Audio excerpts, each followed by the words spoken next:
Demoiselles étranges présente La Table Ronce, un podcast non prétentieux où les demoiselles échangent sur des sujets épineux du domaine spirituel. Ce podcast vous est offert gratuitement, mais nous avons travaillé très fort pour le structurer et le mettre sur pied. Si vous le pouvez et que vous le souhaitez, visitez notre site web demoisellesétranges.com pour découvrir comment vous pouvez nous encourager. Sans plus tarder, lançons la discussion.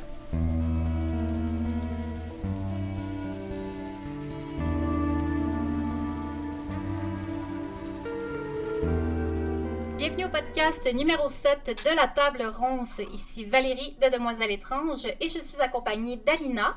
Coucou! Kat. Allô! Et Maggie. Bonjour! Le sujet du jour est les malédictions, aussi appelé l'épisode maudit en raison des imprévus qui nous ont empêchés de tourner et les sceptiques seront confondus. Si vous vous intéressez à l'histoire de la sorcellerie ou encore à certaines cultures, le thème des malédictions ne vous est probablement pas inconnu. Balayée de la main comme une mauvaise blague sans importance par certains pratiquants, la malédiction peut devenir une véritable menace pour d'autres, autant mentalement que physiquement, et ainsi passer de croyances spirituelles à un danger réel. Chères demoiselles, croyez-vous aux malédictions? Alina? Personnellement, oui, j'y crois. Kat? Avant, oui, mais maintenant, non. Maggie? Mais non, j'y crois pas. Et je crois qu'on peut y croire, mais je n'y crois pas personnellement non plus. Première question. Comment les malédictions agissent sur la victime? Alina? Alors, à ce que j'ai pu découvrir en lisant sur le sujet, cela pourrait agir en fin de compte de différentes manières, mais c'est à mon sens surtout sur la psyché que cela opère. Et pour toi, Kat? Ben, selon l'état de conscience de la personne, surtout en venant ébranler le côté vulnérable de ses croyances. C'est ce que j'y vois. Et toi, Maggie? Tout dépend de la victime et de ses croyances, de mon avis. D'une part, elle doit l'apprendre par l'envoyeur. Ça l'aide, hein? à pouvoir réagir. Puis ça va prendre une envergure que la victime donnera à la malédiction à laquelle elle fait face. Je crois aussi que la victime nourrit une crainte qui peut la rendre paranoïaque et anxieuse.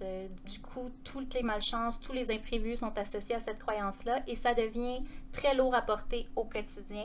Je pense aussi que certaines personnes peuvent tomber gravement malades en vivant avec cette espèce de stress perpétuel qu'ils nourrissent constamment. La malédiction devient donc réelle et entretenue par la victime elle-même, l'architecte de son propre malheur. Quel type de pratiquants utilise des malédictions? Selon toi, Alina? Alors, ce sont à mon sens généralement des praticiens qui n'ont pas vraiment d'éthique, en fait, et qui opèrent dans un seul but, en fait, obtenir du pouvoir sur leurs clients, ou même dont la possession et l'argent sont clairement leurs souhaits, hein, soyons réels. Et en fait, je pense qu'ils ne pensent pas aux conséquences, et ils ont pour beaucoup des pratiques sombres. Voilà. Le sombre, le noir. Le sombre. Pour toi, Kat?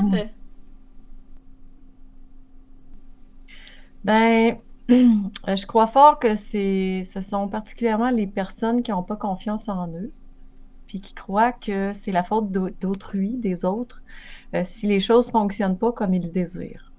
Fait que donc, ils jettent une malédiction par vengeance. Pour toi, Maggie? Une personne à tendance manipulatrice et vengeresse plaira à user de cette facette magique et en cherchera toutes les facettes. Elle ne s'attardera pas aux conséquences, ayant la pensée magique que les conséquences ne s'appliquent pas à elle. D'autres croiront à son existence sans l'utiliser, sensibles aux répercussions des lois du triple retour. Enfin, plusieurs voix contiennent cette facette de la malédiction, au choix du pratiquant d'y adhérer ou non. Je pense que cela, au niveau spirituel, fait partie d'un test qui serait, pour l'expliquer au plus simple, à choisir la voie du sage ou non. On parle des autres pratiquants comme si tout le monde était complètement cinglé. Ils sont vengeurs, ils sont sombres. Pour l'argent aussi, hein. Beaucoup, oui, c'est pour voilà, l'argent. des opportunistes, hein? Mm. On va leur donner tous les colibets possibles. Ouais. Ah. D'ailleurs, voici ma réponse. Je crois que je crois que ce sont de simples marauds, les pratiquants qui ne suivent pas les lois du pouvoir clairement. Pour moi, avoir ce genre de pratique est un gros risque pour celui qui en fait usage. Je pense aussi que des pratiquants inexpérimentés qui pensent que la magie fonctionne comme dans les films seraient aussi le genre à vouloir lancer des malédictions. Quelle différence y a-t-il entre les malédictions d'autrefois et celles d'aujourd'hui, selon toi, Alina? Voilà, bonne question. Alors en fait, je pense qu'il n'y a pas une grande différence parce que le but étant de causer en fin de compte du tort à autrui, les manières d'y arriver n'ont pas vraiment beaucoup évolué à mon sens. D'ailleurs, je pense même que cela montre une certaine non-évolution de la psyché humaine, que cela soit de la part en fin de compte du praticien ou même du client qui commande ce type de demande. Et pour toi, Kat? Je suis d'accord aussi en partie avec Alina, parce qu'autrefois, les gens étaient engourdis par l'influence collective. Puis dans notre ère, ben, on façonne encore des croyances, puis on embrouille sans arrêt la conscience collective encore. On nous a stimulés, je pourrais dire, à perdre confiance en nous et de se nourrir de la peur. Donc, c'est seulement plus évolué comme technique d'influence, malgré que les vieilles manières sont encore au bout du jour. Et toi, Maggie? La différence, je pense, ce serait l'accessibilité. Comme il est facile de trouver une vengeance du bout des doigts aujourd'hui, hein, avec les internets.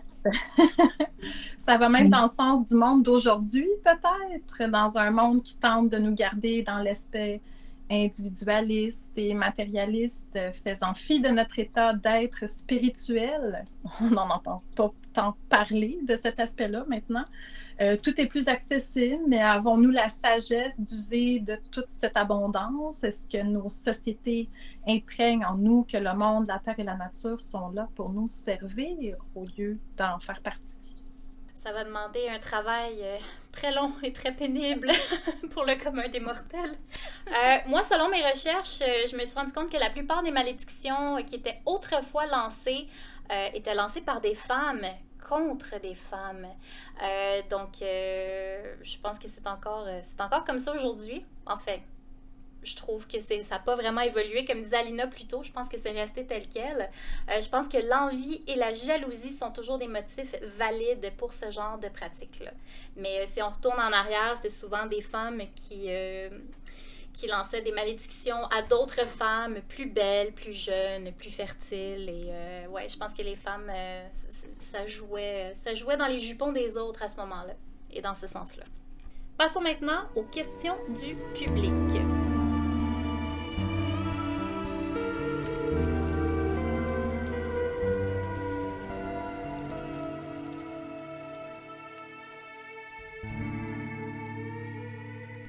Est-ce qu'une malédiction peut affecter celui qui la lance? Alina? Je pense clairement que oui. Et même d'ailleurs en magie, hein, c'est ça qui est assez surprenant, mais en même temps c'est logique. On nous apprend dès le début en fait à se protéger. Ouais. Donc le praticien a conscience des dangers donc lorsqu'il a recours à ce genre de pratique et de technique. Donc le client, à mon sens par contre, en a très certainement moins conscience parce qu'en fin de compte, lui, il est plus préoccupé par la vengeance, la haine, même la colère. Et donc il est plus mal en fin de compte, ce client, donc moins concentré et préoccupé par ce type d'éléments. Mais je pense que le praticien, oui, il sait. Il en a conscience totalement. Bon point. Et pour toi, Kat? Bien sûr que oui. Pour moi, en tout cas, de penser que, tu sais, les gens, pour souhaiter la malédiction à autrui, c'est qu'il y a sans aucun doute un malaise mal géré par celui ou celle qui agit avec ce mal-être-là. Mais au départ, l'intention malsaine est amplifiée par son créateur. Donc, cette intention est nourrie de la source principale. Fait que je considère que de lancer une malice, c'est une mauvaise gestion de l'esprit. Et pour toi, Maggie? Mais certainement, le pratiquant qui décide de lancer une malédiction, qui est reliée à lui envers une autre personne, parce que, tu sais, comme Alina, tantôt, je vais juste faire la nuance, parce que tu parles de client puis tantôt, donc c'est pas par... Ma réponse n'est pas par personne interposée. C'est la personne directement qui décide pour elle-même envers une autre personne. Donc, en premier lieu, la personne est rongée par ses sentiments de haine. C'est clair. Tu veux lancer une malédiction, tu es fâché, tu es dans tous tes états. Donc, elle va devenir obsessive. Elle va guetter la réussite de ses sorts. Fait que juste ça, en soi, ça nous gruge.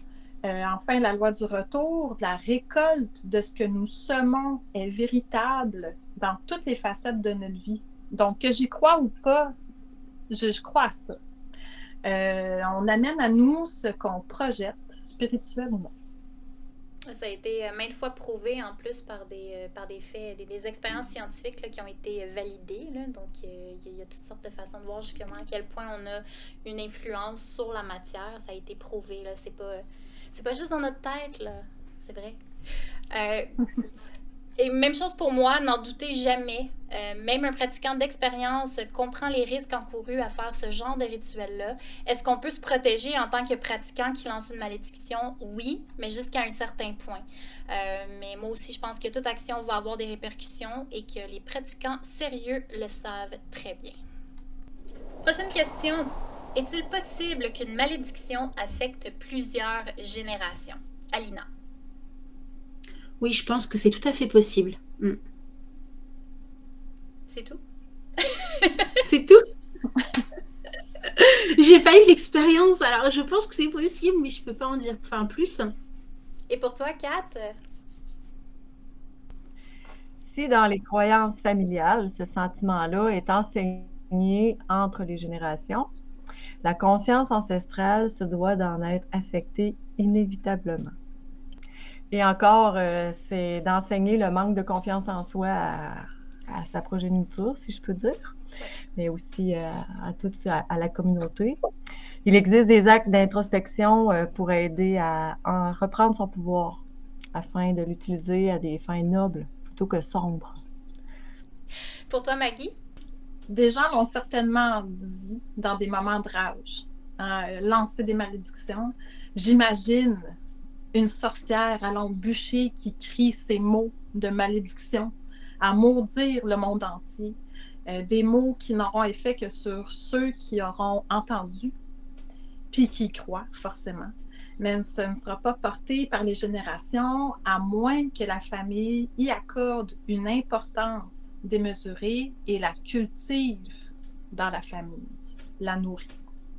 Si la personne qui croit à être maudite perpétue cette croyance-là à sa progéniture et ainsi de suite, je pense qu'on va parler plus d'un égrégore que d'une malédiction. Donc oui, par défaut, la croyance persiste et en puissance collective de surcroît. Prochaine question. Une malédiction peut-elle perdurer éternellement si on ne s'en occupe pas? Alina. Alors je pense en fait que tant qu'un membre de la lignée ne décide pas de faire un travail d'épuration, eh bien le mal peut à mon sens persister de nombreuses années effectivement, voire même de nombreux siècles. Et pour toi, Kat? Comme la question précédente un peu, là, si on entretient le focus des intentions malsaines familiales, c'est sûr que ça va nous coller à la peau jusqu'à la fin, c'est certain. Mais si ça fait partie de nos croyances limitantes aussi, ben, l'inconscient s'en nourrit.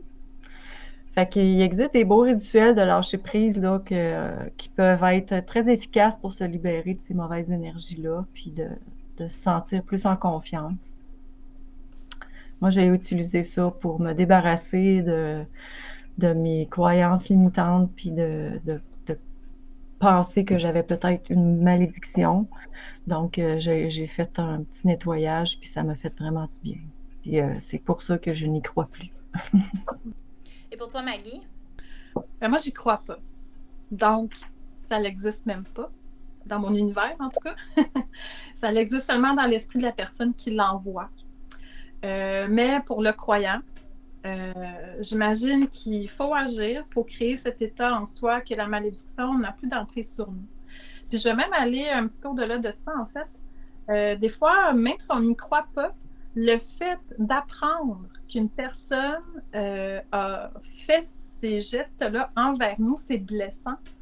Donc, je pense qu'il y a une blessure aussi à gérer, oui. Croyant ou pas, au-delà de ça.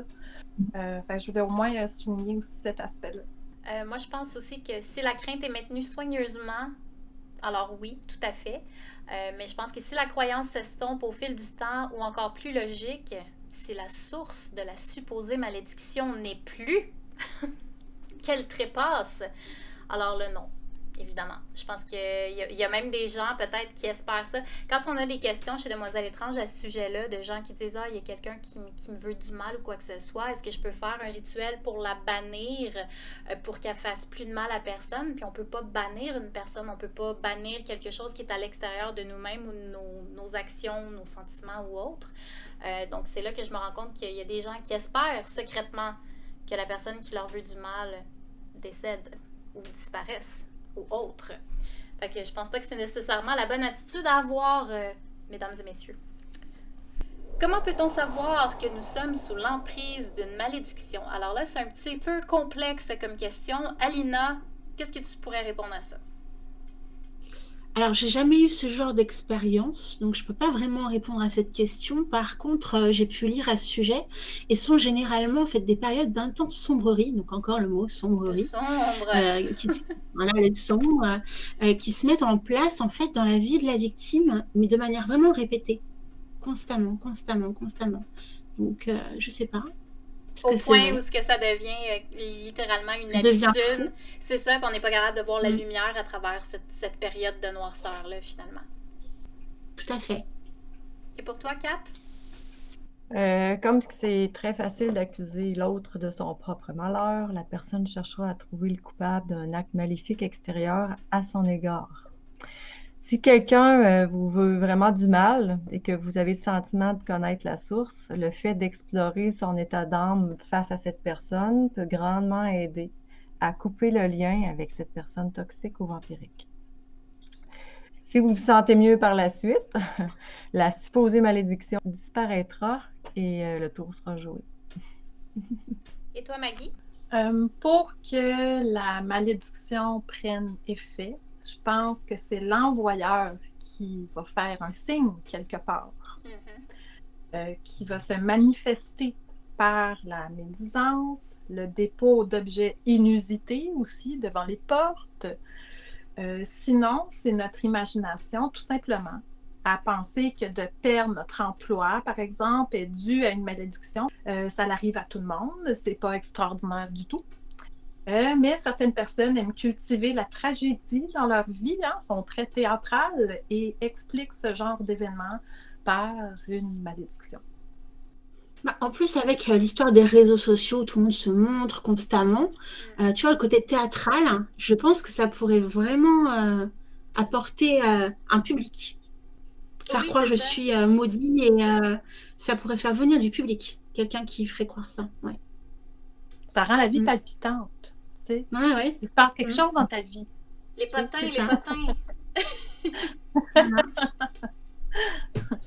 Il n'y a pas de preuves tangibles selon moi. Je pense que c'est que des suppositions. Même un fétiche douteux, comme disait Maggie, qui apparaît devant la porte d'entrée, ça ne confirme pas nécessairement qu'une malédiction vous est destinée. Si un pratiquant avoue qu'il vous a lancé une malédiction, j'y porterai pas trop d'importance parce que c'est clairement de l'intimidation puis il cherche à provoquer la peur. Un pratiquant sérieux n'irait pas révéler ce genre de choses à la personne visée parce que selon moi, le pouvoir est dans le secret. C'est intéressant ce que tu dis, effectivement. Le secret. En fait, il y a une histoire de secret qui fait que si tu mets à jour ce que tu viens de faire, ça se mettra plus en place, en fait. Exact. Donc, si tu en parles autour de toi, c'est pour faire peur. Pour montrer que tu es badass comme praticien. Mais en fait, il en est rien, quoi.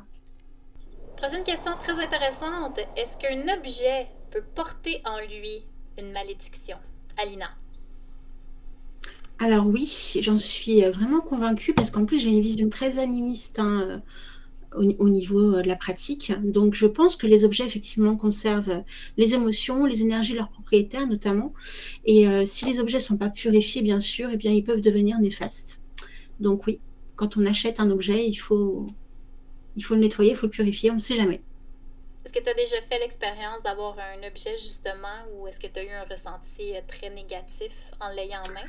Alors, oui, ça m'est arrivé. Ma petite boule de cristal. OK. D'ailleurs, je crois que c'est à vous que j'en ai parlé, non? Je ne sais plus si c'était à vous que j'en avais parlé. Je l'avais acheté donc, dans une boutique et Et en fait, je bouillonnais, quoi. J'étais à côté d'elle, je bouillonnais, je comprenais pas. Et je l'ai même mis dans un placard parce que je n'arrivais pas à travailler avec pendant des années. Et après coup, on a échangé ensemble, je l'avais purifié. Et en fait, il n'y avait pas que ça. Il faut aussi s'attacher à l'objet. Donc, chose que je n'avais pas fait en fin de compte. Donc, je bouillonnais.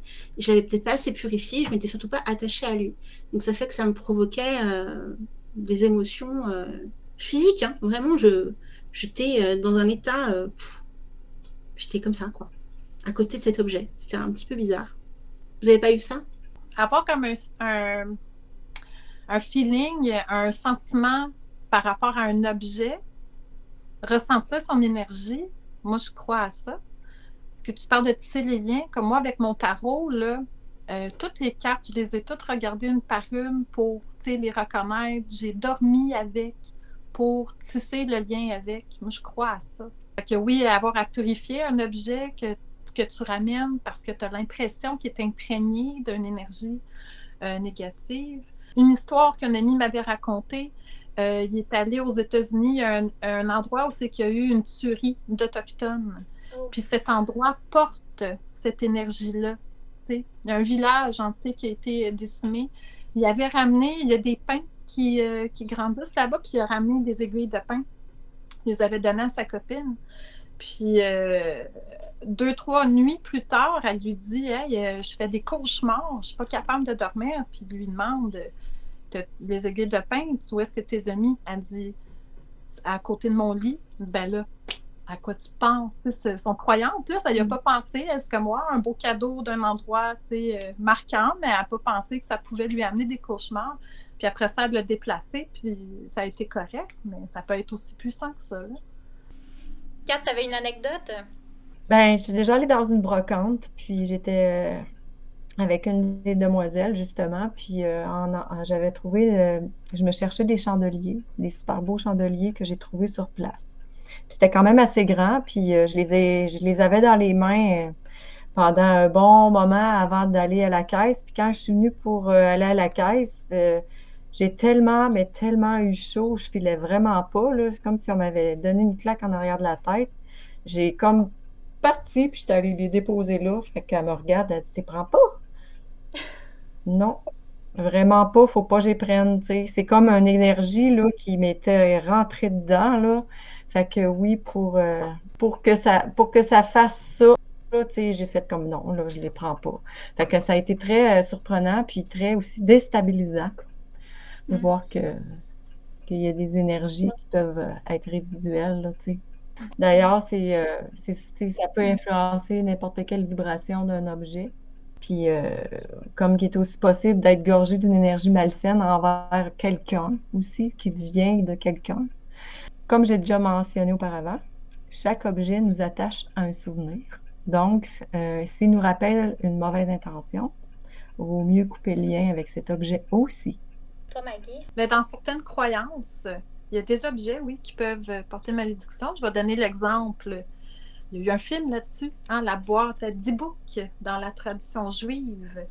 Souvent des objets qui contiennent une entité qui ne doit pas être ouverte, sinon nous tombons sous une emprise de malédiction. On devient malchanceux, des événements malheureux nous arrivent, on a l'impression d'être suivi constamment par une onde, par des énergies négatives, etc. Sans que ça soit considéré nécessairement comme une malédiction en tant que telle, mais il y a aussi certains endroits qui peuvent rester imprégnés d'énergie négative, hein, où est-ce qu'on rentre en quelque part, puis ouf, on sent une pression.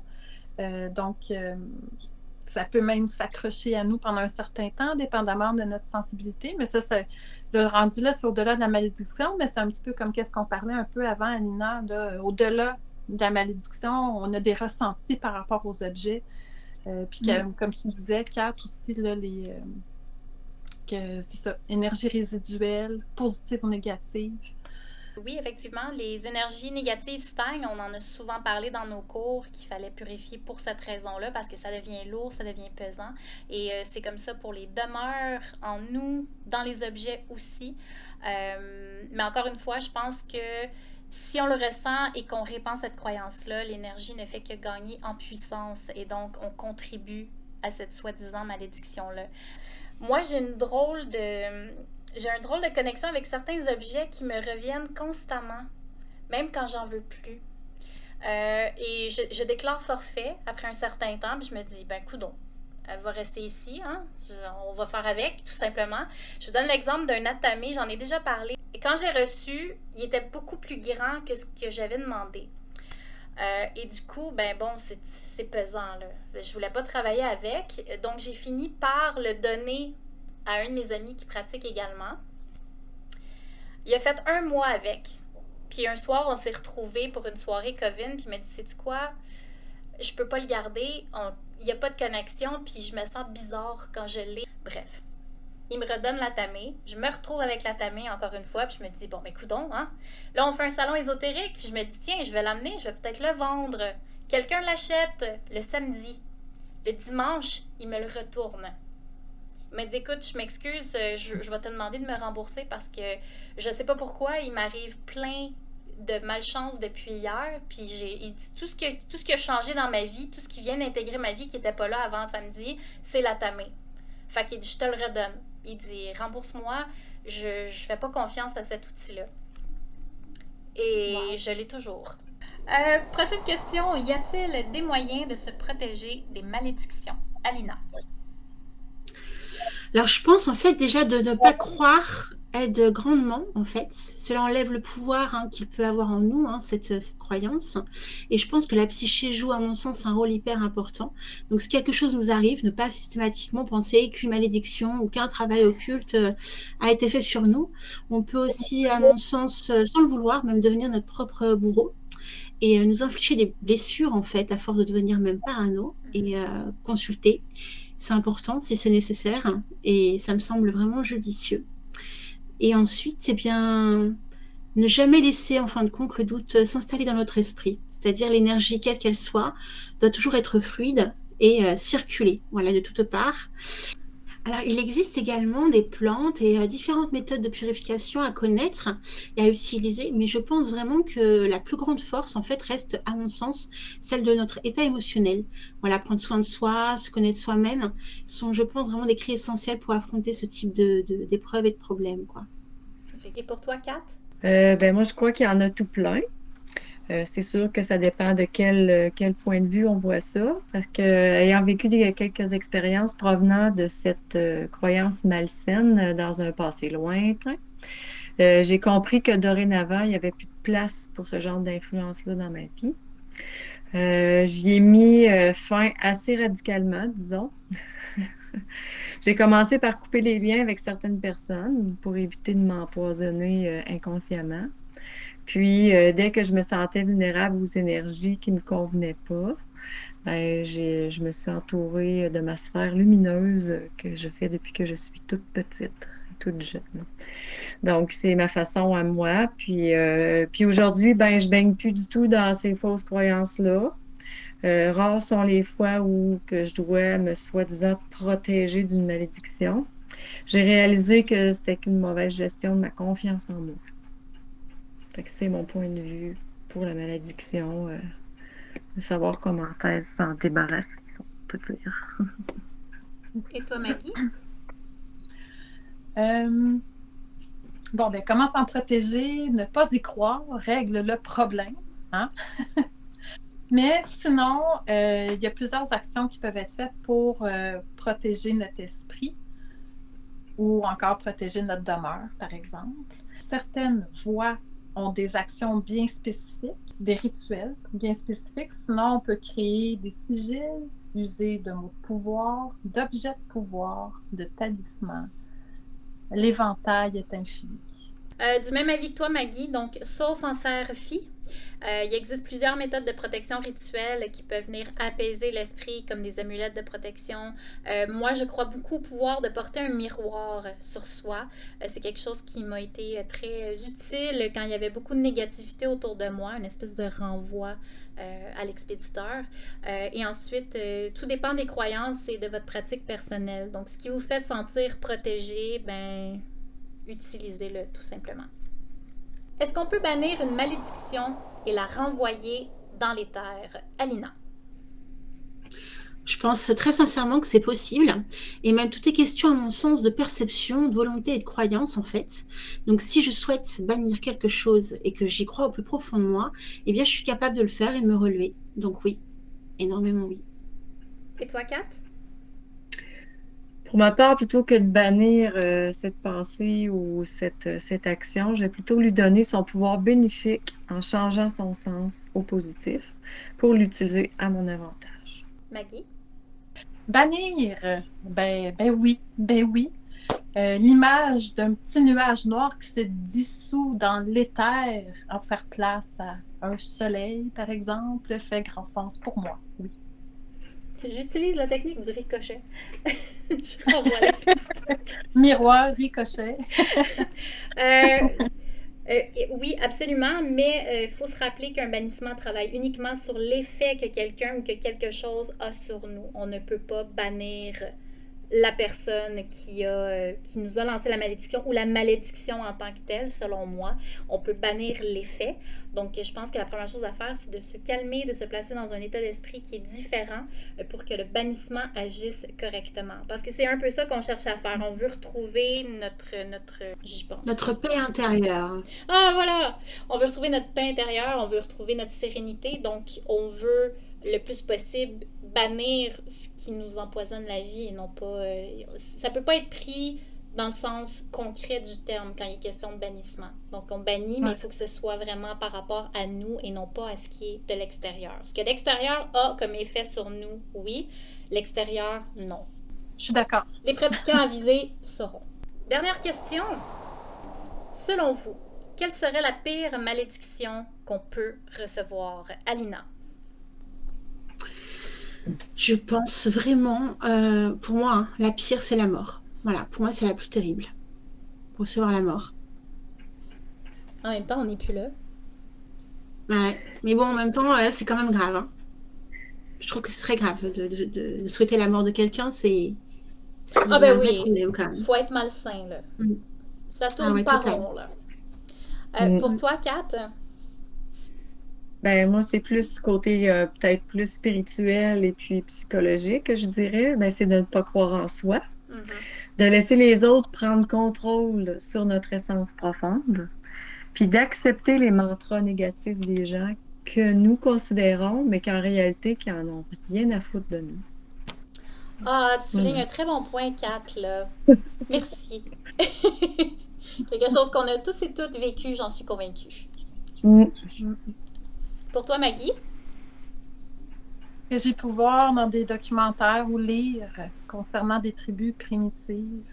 La pire chose qui peut être faite, c'est qu'on ne te voit plus, que tu deviennes non-existant. Quand que je pense que j'ai vu ça comme dans un documentaire, comme un film documentaire, puis c'est ça, la personne, elle se fait bannir, puis tout d'un coup, plus personne te voit. Tu te promènes, tu parles à la personne, puis il ne te voit plus, tu n'existes plus. Je pense que c'est la pire chose qui peut arriver, d'être non-existant quand tu es vivant. Pour moi, c'est la paranoïa, parce que je pense que c'est notre esprit qui est le plus puissant des ennemis.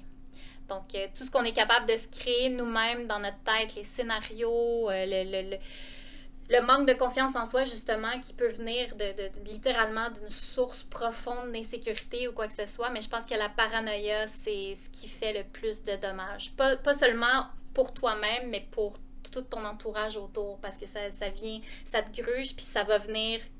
Je veux pas être dark, là, mais ça va venir saigner sur les autres. D'entretenir cette paranoïa-là, de douter de tout le monde et de douter de soi en plus. Je pense que c'est, selon moi, la pire des malédictions.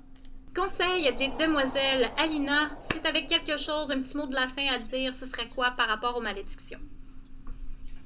Alors, de toujours garder à l'esprit qu'on est la clé, vous êtes la clé et que vous avez le pouvoir qui est en vous, hein, toujours. Et que peu importe les travaux occultes, en fin de compte, que certains peuvent tenter de faire sur nous, ou même les difficultés qu'on peut rencontrer dans la vie, ben, il faut être certain que l'espoir reste, à mon sens, la plus grande des richesses et la plus grande des forces. Donc, gardez espoir et foi en la vie. Voilà. Très beau. Et toi, Kat?